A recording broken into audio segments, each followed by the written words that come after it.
நல்லா பண்ணியிருக்காரு. ஜிவியும் நல்லா பண்ணியிருக்காரு. ஜார்ஜ் மரியா சார் நல்லா பண்ணியிருக்காரு. மதுரமுத்தனும் கொடுத்த கேரக்டர் நல்லா பண்ணியிருக்காரு. ஜாலியாக 2 மணி நேரம் எந்த எதிர்பார்ப்புலாம் படம் பார்த்தா கண்டிப்பாக பிடிக்கும். அதான் ஜாலியாக வந்து பாருங்கள், ஜாலியாக வந்தால் பிடிக்கும். அப்பா சாரும் அவர் கொடுத்த கேரக்டர் நல்லா பண்ணியிருக்காருன்னு. அது கிளைமேக்ஸில் போஸ்ட் கிளைமேக்ஸில் ஒர்க் அவுட் ஆயிருக்கு.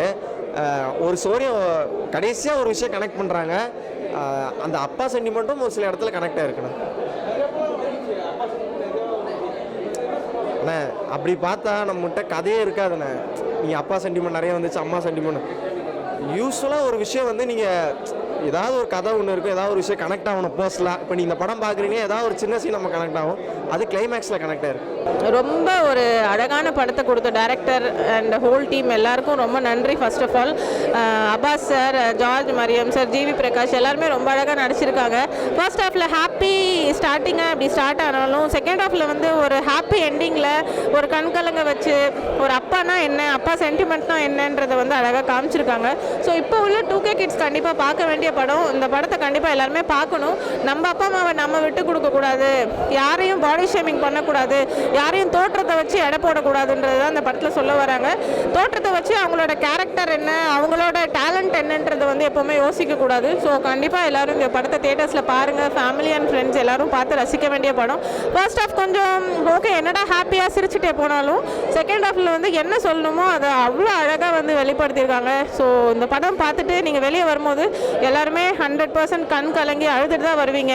ஏன்னா அவ்வளோ ஒரு அழகான ஸ்டோரி டைரக்டர் கொடுத்துருக்காரு. ஸோ கண்டிப்பாக எல்லோரும் தியேட்டர்ஸில் வந்து பாருங்கள். எல்லோரும் இந்த படத்தை லவ் பண்ணுங்கள், என்ஜாய் பண்ணுங்கள். இந்த படத்தை கண்டிப்பாக ஃபேமிலி அண்ட் ஃப்ரெண்ட்ஸ் தியேட்டர்ஸில் வந்து பார்க்கணும். ரொம்ப நல்லாயிருக்கு படம். நல்லாயிருக்கு பிரதர். படம் எல்லாருமே எமோஷனலாக கன்வே ஆகிற மாதிரி நல்லா பண்ணியிருக்காங்க.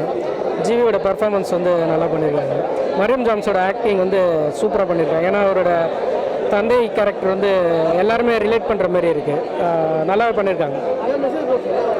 மெசேஜ் அப்பா பையனுக்குள்ளே இருக்கிற என்ன சொல்கிற சின்ன வயசுல இருந்த அன்பு பெரிய வயசாக இருக்கும்போது அது இருக்காதுல்ல, அதுதான் வந்து திருப்பி கிளைமேக்ஸில் வந்து ட்விஸ்ட்டாக அமைச்சு காட்டுறாங்க. அதனால எமோஷனலாக கன்வே ஆகிருக்கு.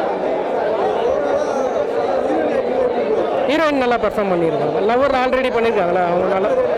அவரது அப்பா ஜார்ஜ் மரியஸ் வந்து சூப்பராக பண்ணியிருக்காரு. அவரது வந்து என்ன சொல்கிறது, அவரோட ஆக்டிங் வந்து தனியாக ஒரு நம்ம வீட்டில் ஒரு ஆளை பார்க்குற மாதிரியே இருக்கும், தந்தையை பார்க்குற மாதிரியே இருக்கும். அம்மா கேரக்டர் நல்லா பண்ணியிருக்காங்க. அவங்க ஆஸ் யூஸ்வல் நல்ல ஆக்டர் தானே, அவங்க சூப்பராக பண்ணியிருக்காங்க. மியூசிக் நல்லா பண்ணியிருக்காங்க. கிளைமேக்ஸில் அப்பாஸும் வந்து எமோஷனலாக வந்து ட்ரீட் பண்ணியிருக்காரு. எல்லாருமே பார்க்கணும். ஏன்னா ப்ரொடியூசர் வந்து இந்த மாதிரி ப்ரொடியூசர்ஸ் வந்து கிடைக்கிறது ரொம்ப கஷ்டம். ஏன்னா இந்த மாதிரி ஒரு படங்கள் வந்து வெளியிடுறது வந்து பெரிய ஒரு ரேராக இருக்குது. ஏன்னா இவ்வளோ கமர்ஷியல் எலிமெண்ட்டோடு எடுக்கிறேன்னு சொல்லிட்டு பெரிய பெரிய படங்கள் வந்து சுமாராக இருக்குது. ஆனால் இவங்க வந்து சூப்பராக பண்ணியிருக்காங்க. இவர் வந்து ப்ரொடியூசர் வந்து நல்லா இருந்தால் தானே நிறையா இண்டஸ்ட்ரியில் வந்து நல்ல நல்ல படங்கள் வர முடியும். இந்த படம் நல்லா இருக்குது, எல்லாருமே பாருங்கள். தமிழ்நாட்டில் இருக்க எல்லாருமே நல்லா பார்க்கலாம். வயசு வந்து வரம்பே இல்லைங்க. 10 வயசுலேருந்து 90 வயசு வரைக்கும் எல்லாருமே என்ஜாய் பண்ணி பார்க்கலாம். படம் ரொம்ப எமோஷ்னலாக இருந்துச்சு. டான் படம் மாதிரி லாஸ்ட்டில் கிளைமேக்ஸில் அப்பா சென்டிமெண்ட்டு வச்சு ஒரு மாதிரி ஜார்ஜ் மரியம் வந்து வர எல்லாரையுமே அள வச்சு தான் அனுப்புவார். அந்த மாதிரி அவ்வளோ ஒரு எமோஷனலாக ரொம்ப நல்லா இருந்துச்சு. ரமா அப்பாஸ் எல்லாருமே சூப்பராக பெர்ஃபார்ம் பண்ணியிருந்தாங்க. அப்பா மிஸ் பண்ணுற எல்லாருக்குமே ரொம்பவே கனெக்ட் ஆகும் படம். எல்லாருமே சூப்பராக பெர்ஃபார்ம் பண்ணியிருந்தாங்க. ஹாப்பி ராஜ் ஒரு எமோஷனல் ராஜாக இருந்துச்சு. இல்லை, இதில் வந்து அதை வேறு மாதிரி ஹேண்டில் பண்ணியிருக்காங்க. அப்பாவை புரிஞ்சிக்காத அந்த மாதிரி தான் காமிச்சிருப்பாங்க. பட் இதில் வந்து வேறு ஒரு கோணத்தில் அதை ஹேண்டில் பண்ணியிருக்காங்க. அதை நல்லாவும் பண்ணியிருக்காங்க.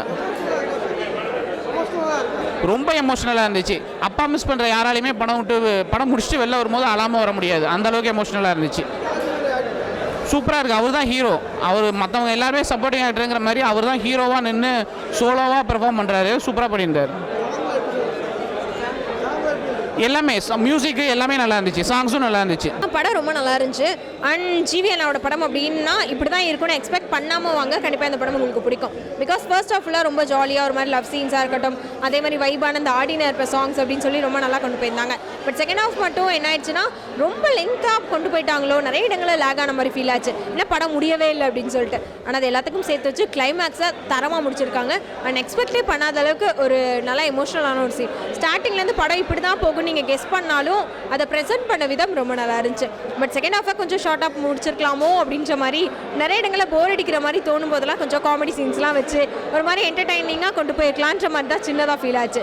அண்ட் சாங்ஸ் சொல்லணும் அப்படின்னா ஆடினே இருப்பேன் அப்படின்ற சாங் இப்போ வரைக்கும் ஆடிட்டே தான் இருக்கும். ஸோ அதே மாதிரி இன்னும் 2 வைபான சாங்ஸ் வச்சுருந்தா சூப்பராக இருந்திருக்கும். மரியம் சாரோட ஆக்டிங் வந்து எனக்கு ரொம்ப பிடிச்சிருந்துச்சு. ஏன்னா தலைவன் எந்த கேரக்டர் பண்ணாலுமே மாஸ் பண்ணிடுறாரு. இதுலேயும் ஒரு பெரிய இம்பாக்டை ஏற்படுத்தக்கூடிய ஒரு நம்மளோட அப்பான்ற ஃபீல் கொடுக்கக்கூடிய ஒரு கேரக்டர் ரொம்ப நல்லா பண்ணியிருந்தாரு. ஆனால் அப்பாஸ் சார் ரீஎன்ட்ரி கொடுத்துருக்காரு. ஸோ அவருக்கு ஒரு நல்ல கம்பேக் அப்படின்னு சொல்லலாம். ஸோ ஜிவி அண்ணாவோட ஃபேன்ஸ் எல்லாருமே வந்து அவரோட படம் இப்படி தான் இருக்கும் அப்படின்னு இல்லாமல் ஃபேமிலி அண்ட் ஃப்ரெண்ட்ஸை கூட்டிகிட்டு வந்து இந்த படம் பாருங்கள். கண்டிப்பாக தேட்டரில் ட்ரை பண்ணி பாருங்கள். படம் சூப்பராக இருந்தது ப்ரோ. எனக்கு ப்ரிவியூ பார்க்க வந்திருந்தோம், ஜிவி சாரும் வந்திருந்தார். ஸோ படம் சூப்பராகவே இருந்துச்சு. ஃபர்ஸ்ட் ஆஃப் வந்து வேறு மாதிரி லைக் ஒரு பையன் ஒரு லெவலில் என்னெல்லாம் பண்ணுவான், என்னெல்லாம் பண்ணக்கூடாது, ஒரு பப்பி லெவலாக எப்படி ஸ்டார்ட் ஆகும், ஸ்கூல் லெவலாம் எவ்வளோ இம்பார்ட்டண்ட்டாக இருக்கும், அது லைஃப் டைம் எப்படி வரும் அப்படின்றதெல்லாம் காட்டியிருந்தாங்க. செகண்ட் ஆஃப் வந்து அப்படியே வேறு மாதிரி இருந்துச்சு. ஒரே ஒரு லவ், அந்த லவ்வுக்காக என்ன பண்ண போகிறோம், ஃபேமிலி எப்படி கன்வின்ஸ் பண்ண போகிறோம், ஃபேமிலியில் வந்து குறிப்பாக இந்த படத்தில் எந்த கேஸ்டையும் எந்த ரிலீஜனையும் பேசலை. அதுவே ரொம்ப அழகாக இருந்துச்சு. ரொம்பவே அழகாக இருந்தது பார்க்கும்போது. நீங்கள் இது நாங்கள் அது அப்படின்ற மாதிரி எந்த ஒரு வேறுபாடுமே இல்லை. பட் ஃபினான்ஷியலி வேறுபாடை வந்து காட்டியிருந்தாங்க. அதுவுமே வந்து இல்லை நான் அப்படி கிடையாது, என் பையனை நான் எந்த இடத்துலையும் விட்டு கொடுக்கல அப்படின்றத அவர் ரொம்ப அழகாக அந்த ஒரு ஃபாதர் வந்து சூப்பராக கேரி பண்ணிட்டு போயிருந்தார். ஸோ மறக்காமல் தியேட்டர்ஸில் இந்த படத்தை